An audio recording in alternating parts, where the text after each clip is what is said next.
Hey, welcome to the My First Million in Multifamily show. Good morning. Good to see you, Aiden. Likewise, Jennings. Good to be seen. I'm back in town. Just got back from Ohio, flew up to the frozen north, and very quick trip. Drove my mother-in-law up there, met with an investor, flew back. Say I drove my mother-in-law crazy. Oh, vice versa. No, she's actually great. We get along just great.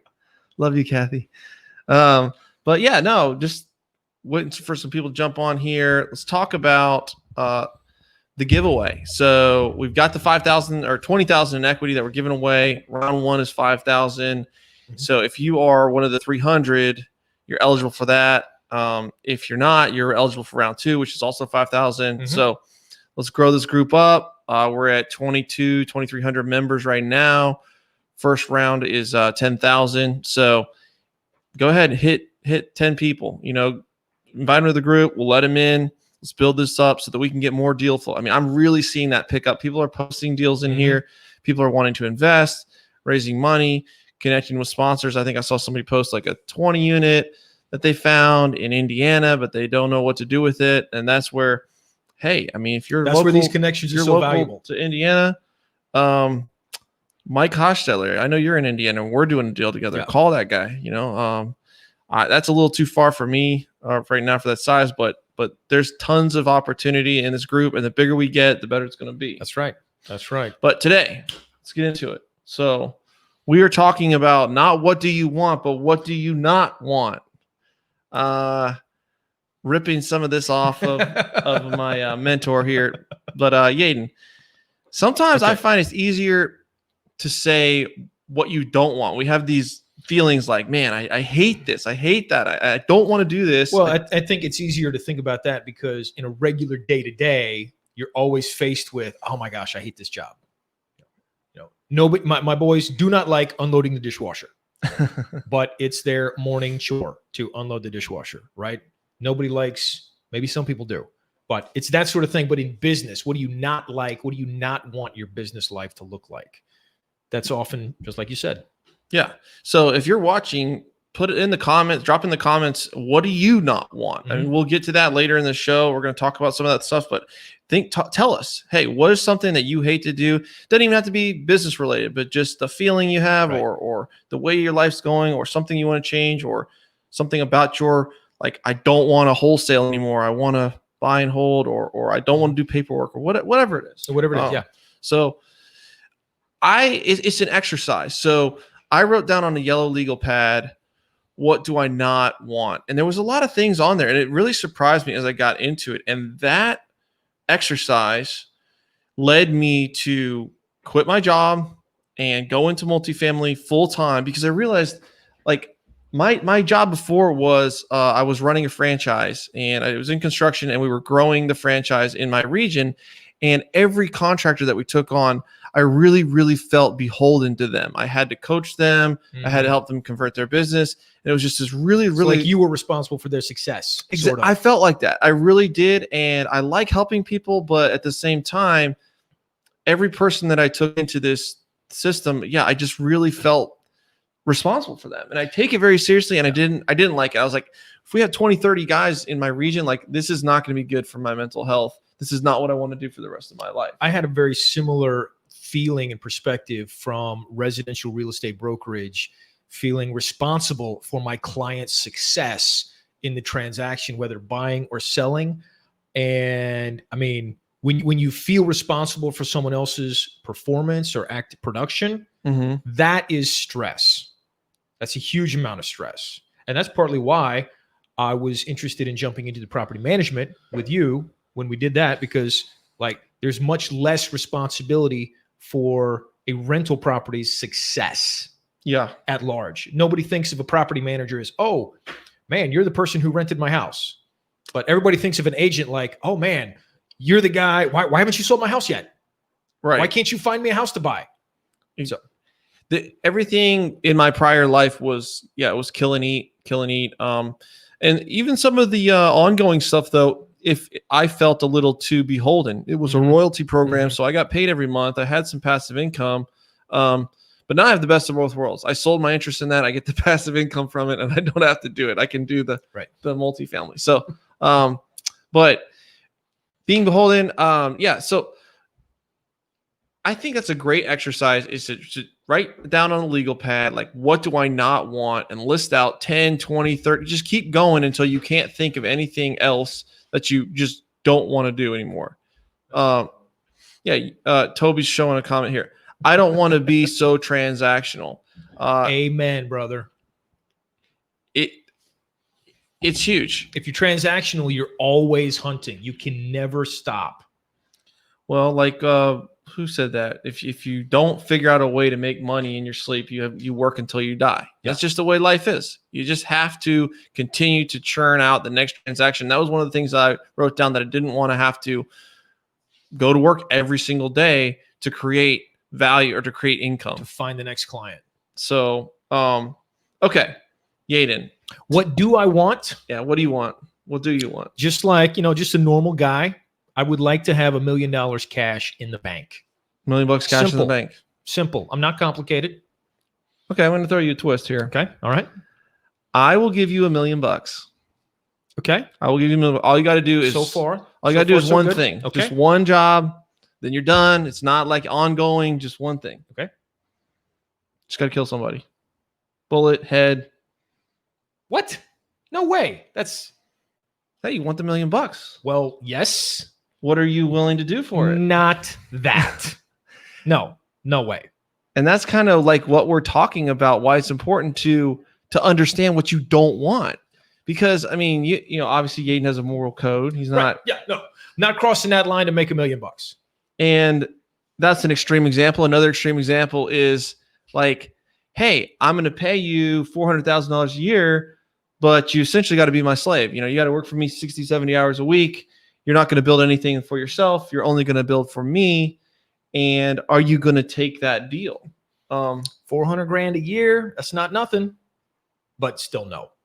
And maybe there is an opportunity to take that deal if you're learning something and it's a time frame, That's whatever. True. That's but it depends on where you are in life. And that's why if you can handle that, where I am now, I couldn't. I mean, if somebody's paid me $400,000 a year, I'm not going to take that deal. Absolutely not, because it's limiting my potential. And I know that I can do much more, and I'm not going to be happy. Most importantly, I will not be happy. Right. I would rather make $200,000 or $300,000 or even $100,000 working for myself and being happy than making $400,000 and not building something that I feel like is, you know, going somewhere. Well, like what Toby said, not be transactional. Like, I do not want to do transactional stuff.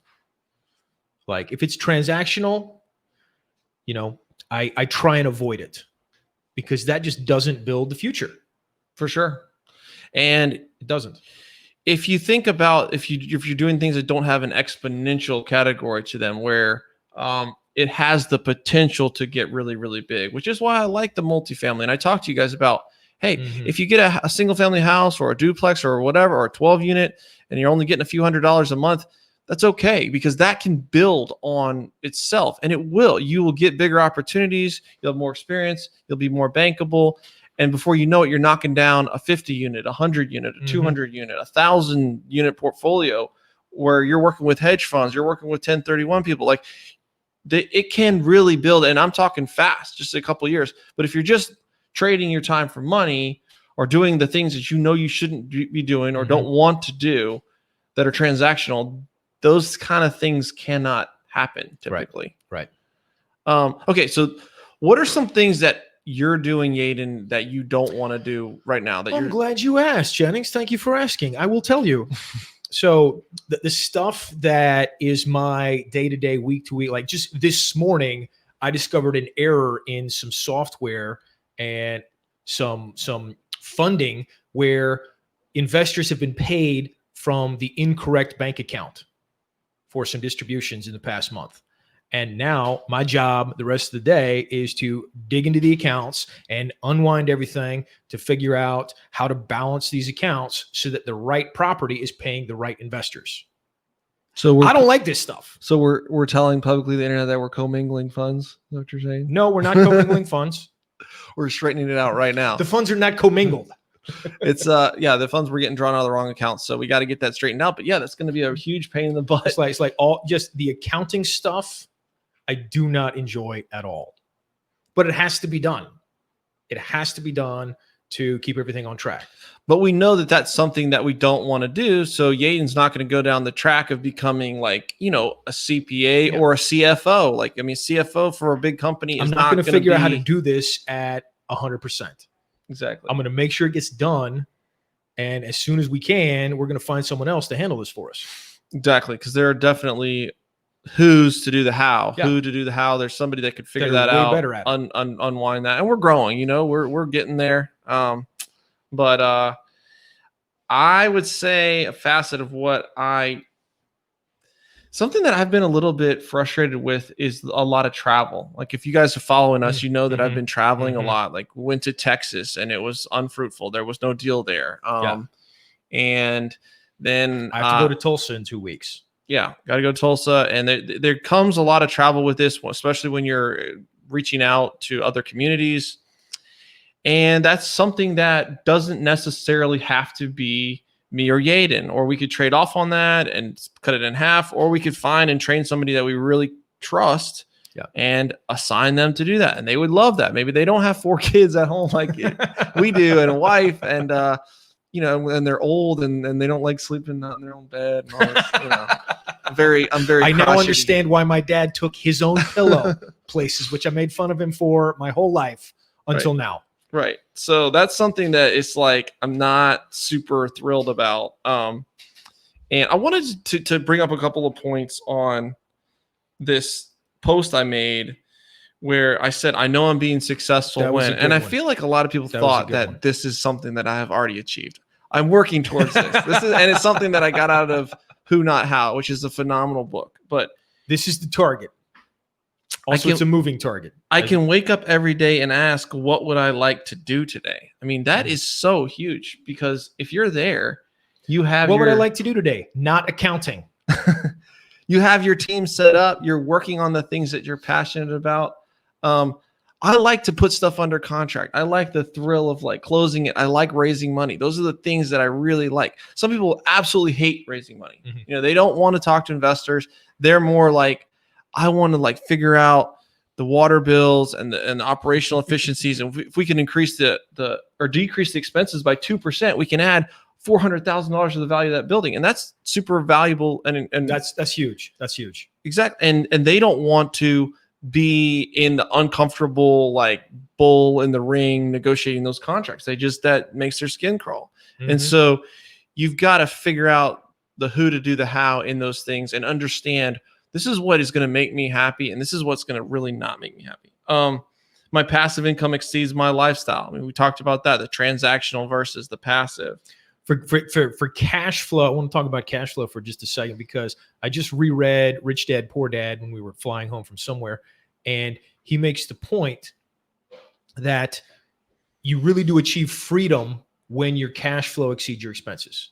Even if just like when Jenny was talking about like the single family house rental, adding $200 a month to your passive cash flow, anytime you can do something like that, it's a win, whether it's $100 or $1,000. So obviously in a multifamily, we're going after creating thousands of dollars in monthly cash flow. And it's here's one. You put this one. I can live anywhere in the world I choose. Wouldn't that be cool? You can live anywhere in the world you choose. Like, think about that. Did you know on Airbnb, you can just find a place for a month to live? Yeah. A friend of ours posted, Nick, that he was going to do that. Now it's going to look like I'm copying him when I do the same thing. But he was going to go to different cities, live in an Airbnb for a month, and move to a different city. Now, this guy's single and he doesn't have kids, whatever. But still, you don't need a 5-bedroom house. So my wife and I, we're going to Disney World on Friday, and then we're going to Key Largo to the DM family event. Then we're going to Key West to Tim Brott's mastermind event. Yaden's in that. And we're going to and then I'm going to Naples to be with her dad, has a house down there. And I'm taking them with me and I'm going to be working some while I'm there. I'm going to be learning, networking. And that's the kind of thing that is fun, getting to that point. Or, hey, I want to go. Yeah. Your cell phone. You don't have to have. You can make as much money as you want right there on your laptop, cell phone, whatever.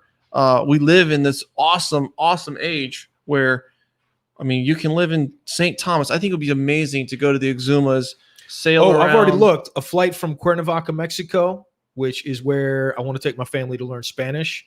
Flight from Cuernavaca to Charleston, round trip, $500. Exactly. Like that's totally doable. And when you start thinking about like what you don't want and how could your company run and how could you do this business, and it's really hard to do that without a base level of passive income, guys. I mean, if you're out there wholesaling, if you're selling real estate transactionally, if you're working 9 to 5, whatever it is, you know, you've Focus got to on work, how to get assets in your asset column. yeah, you've got to work towards that. It is total like cash freedom. flowing assets is what I specifically mean. Something that pays you every month without you having to work for it. So living anywhere in the what's world, next on the list? I can disappear for several months with no effect on my income. I mean, tying into the same thing. Definitely not there yet. Yeah, because I will track you down. Yeah, no. We're getting there. We're getting there. I have no time obligations or deadlines. I think, like I said, that's somewhere we can get. Mm-hmm. You know, it's not that your team or your business has no deadlines or obligations, but you maybe don't have that. I mean, Yaden and I work with our loan sponsor. Mm-hmm. He's a guy, he stays behind the scenes. He's really, you're never going to see him on any of these videos or whatever. And he is leveraging us. Yeah. Me, Yaden, Nick, we're finding these deals. We're doing the work. We're putting them under contract. We're seeing them.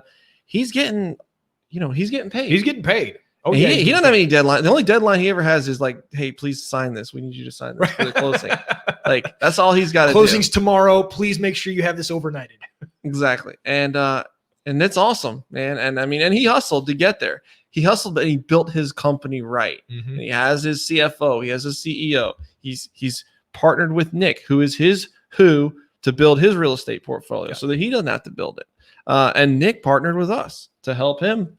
I mean, these connections and these relationships completely expanded everybody's life that was involved. Everyone is someone else's who for a how. It's like there's no I'm using you for a how and you don't get any benefit. Whether even if you're an employee for somebody, you are somebody's who, they're your who for income, for maybe it's training, maybe it's access. But there is no win-lose in any of these who and who relationships that we have. Yeah. Yeah. Our loan sponsor benefits because he gets his passive income. We benefit because we have a loan sponsor. Yeah. Yeah. All right, Yaden, talk about number 6. This one I think is huge. Oh my gosh. Any of y'all who have kids? Well, we're not talking about kids. I know, but you'll relate. I don't want whiny people in my life. But think from about a business standpoint. Yeah, think about a whiny employee or a whiny client. I can't do it. Why is this not this way? What's going on here? Where's this? Where's that? Where's my report? Where's my update? I'm thinking of it more on the investor side too. Yeah. Oh yeah. You guys, as you're getting into this and you're probably raising money, you're going to be interacting with more people, and you need to think about how you're structuring your company. So when I first started, it's like, the easiest thing to do is just a JV. Let's just do a JV, we're all 25% whatever, and we buy the deal, and that's fine. That is easy. But when you start getting 5 and 10 and 20 investors in every deal, like the JV obviously doesn't work. But you want to have a structure I wanted to have a structure where, yes, I treat the investors with a structure and an expectation. If an investor is expecting a 15-minute phone call from you every week and you have 20 of them, that's 5 hours of your life gone. Mm-hmm. Mm-hmm. Yeah, exactly. And I wanted to have that relationship where, yes, I can treat them with respect. I show them what they do, what the deal is. They commit to the deal. But beyond that, they don't have a lot of power and say over me. If they have a question, I'm happy to answer it. But when we're refinancing and our refinance rate is 3.25 and they think we should be able to get 2.9 and that's not a good deal, and we're not going to go with that bank. I don't want that input. I don't need that input. Mm-hmm. They're not the professional. This is not their deal. And if I want to refinance it at 3.25 and I feel like that's the best decision, then that's what we're going to do as the general partners. And the general partners I trust. The guys that are in my life right now have been very, very carefully picked and vetted, and we get along very, Yeah. very well. Because that can be We'll a have a nightmare. conversation about really 3.25. That's the best we can do because Right. this other bank says 2.9. Right. But I don't want 15 investors coming into We me. can't. Yeah, you we know. can't have 15 different inputs. I want to pay them. I want to send them a report Mhm. every quarter. And, that's pretty much the level of the interaction that we have, unless, of course, they need something like Yeah. a K1 or whatever. I mean, if it's in our agreement that that's what we're doing. But I don't have to constantly be calling them every week with an update on how many rents have we signed or how many what's the rent rate and all this stuff. Like if somebody's really, really frustrated. And I want to have the ability to walk away from that investor and say, Mhm. if you don't want to be in this deal, here's your money back. I will get somebody to replace you or I will replace you. And so what that means is we really can't and don't take on investors that are giving us the entire down payment, 5 million, 10 million, whatever, because I don't have the ability to replace that guy. I don't have the ability to say, get out of my life. I don't want you in my life anymore. Now, if it's the right person and you trust them and that relationship is there, I'm not saying you can't do that. It but can work. It can work. something to think about is if you want to have walkaway power, Mhm. you've got to take that into consideration. If you're raising $1 million and you have one investor for $1 million, that investor has leverage. If you have 10 investors with 100,000 each, one walks away, go find another 100 grand. Yeah. Yeah. And I've had business partners in the past where it is they're whiny. You feel like you're dragging the ship forward, like everything's on you. And it's not the best case scenario, and it sucks the life out of you. So let me go ahead. Yeah. Well, I was going to say, when it sucks the life out of you, emotional energy expenditure is a real thing. Not just working outside, cutting grass for 12 hours a day, physical labor. Emotional labor is very real. And working with a micromanaging type investor who wants constant updates, or a micromanaging partner who's going to be on you constantly, making sure you're doing what you said you'd be doing. You don't need that. I mean, I don't want that in my life. All right, I'm going to give you $1 million, but you're going to pay for it. Yeah, I'm going to make sure everything's done my way to my satisfaction at all times. I mean, do you want to be in that relationship? And yeah. So, okay, guys, this trip I went on, 1031 investor. So 1031, you cannot do a syndication. They're on title, tenant in common. They're pretty much like a general partner. Mm-hmm. They have a lot more power than a limited partner in a syndication. That and they're giving me $25 million. And after reading their book, they wrote a book, and interviewing them and seeing how they ran their company and sitting there and talking to them for 2 hours. We kind of were like, your conclusion? Well, we left the meeting with, we'll just think about it. But she was under the impression that it was not going to be a partnership. I pitched her on a 70-30 split. She gets 70, we get 30, no pref, a 1% acquisition fee, a 1% asset management fee. And that was my offer to her. She was under the impression. And who does all the work in that? I do. It's completely a passive business for her. 7% partner doesn't have to do anything. And we had found a smoking deal. We had located a very, very good deal, especially for a 1031. Mm-hmm. And, she is extremely successful, built a big company, but did everything herself, a micromanager. And she said 3 things during the interview. I'm a micromanager. I know I am, but I want to change. I'm never happy. Nothing's ever good enough for me. And the third thing she said was no partnerships. She wanted me to be basically an employee. Like she wanted can to I pay just you $400,000 a year? Can I just pay you a commission to do this? And or a salary to run her. And I was like, no, I don't trade my time for dollars. I don't do that. I'm working for equity and deals. And after I walked out of that meeting, I really thought about it. I think she is a great lady. But what she needs is she needs to hire a property manager, and she needs to find an asset manager or a family office or something like that. And that's how she's going to be happy, because she wants to be in control. And there's nothing wrong with that. She's an entrepreneurial type. That's the way she built her business.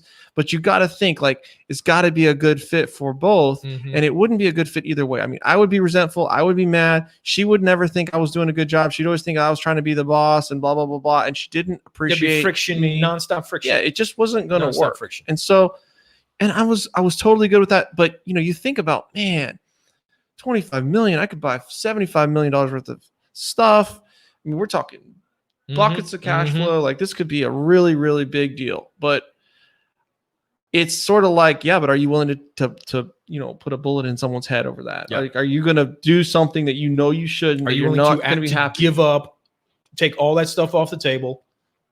Be Exactly. a call. It's like you can't live anywhere. You can't not answer the phone. You can't. Not that we avoid phone calls. Like, Yeah, but anytime she called me or texted me, I knew I'd be getting a pit in my stomach. oh yeah, You know, it's like I don't need that. I don't need that. I don't want that. when I was back in youth ministry, in my youth ministry days, legit, I would get a pit in my stomach when I would see my supervisor's name in caller ID. Like my stomach would tighten up because it's never like, hey man, you're doing a kick-ass job. Let me buy you a beer. It was the Episcopal Church, so we drank beer. But you know, it's never that. It's always like, hey, I got a report about this. What's up? I'm like, Yeah. And that doesn't bother me as much, you know, and I think that in a complementary partnership, it is important to have just to understand the other person's personality. Like Yaden and I were talking about these masterminds. A lot of people have masterminds, and I personally would never run a mastermind because I would have that same, like, I just don't like feeling beholden to people. And so Yaden, on the other hand, his personality type, I think it'd be great. yeah. And so it's just, I'm more of the contract negotiation, and Jennings will sell all the memberships and I'll run it. yeah, there you go. But so knowing that, and when you're picking your partners, you don't necessarily want two people with the same skill sets. You definitely don't want two people with the same skill sets. Yaden is very tech savvy. He loves researching, like, hey, we should be on this platform. We should be doing this. I mean, that's why we have these microphones and all this stuff. Like, I'd still be like doing it off my iPhone, you know, with grainy reception. But you know, you need the complementary skill sets. You know, I was also thinking about your story with that investor with $25 million, and that's another reason to start small and grow. If your first deal, you're going from 0 to 1 investor, you might go for it because it's the only thing you have. Yeah. I mean, if that had been our very first deal, we might have handled it differently. We might have said, yes, we'll take it because we want to get into this game somehow. Unfortunately, but that wouldn't have actually gotten us in the game. We'd have just been somebody's employee. Well, you know, like I said, we all mule to some degree, and just be careful and be very be clear about what you want, what you don't want. Be clear on what you're going to mule on. Yeah. Like, muling on things is fine. If you're going to mule on cold calls, or you're going to mule on finding investors or whatever it is. But, and if I definitely would have worked with this lady had it been 4 years ago. And I would have muled for her for a while, and it probably would have turned out fine. Yeah. You know, we could have sold the property. I don't know, but I've gotten a lot more clear, and I have a lot more options. And that's the awesome thing about the passive income, guys, is it gives you the options to say, yes, this is what I want to do. Right. This is what I don't, because no matter what, I've got $8, $10, $12, $15,000 rolling in this month. And if I need to wait for the next opportunity, whatever it is, gives you a lot of less pressure not to force a deal too. So it's that walk away power is something that you need to always be building. Whatever you're muling, whatever you're operating as a mule in, take as much of that income, take as much of what you're making, what you're creating in that position, and sock it away to create assets so you can get out of the mule position. Right. That's the goal. Right. So yeah. All right. Well, we're coming up on the end of the half hour here. Yep. And, but yeah, that's helpful. We've got, what do you want? Write down what you don't want. And that's going to help you get really, really clear on what you want. And I appreciate the feedback. I appreciate all you guys being in the group. Love the group, having a blast with it. So let's keep the comments going. Let's grow it and build it. All right, guys. Keep growing. Have a great week. See ya.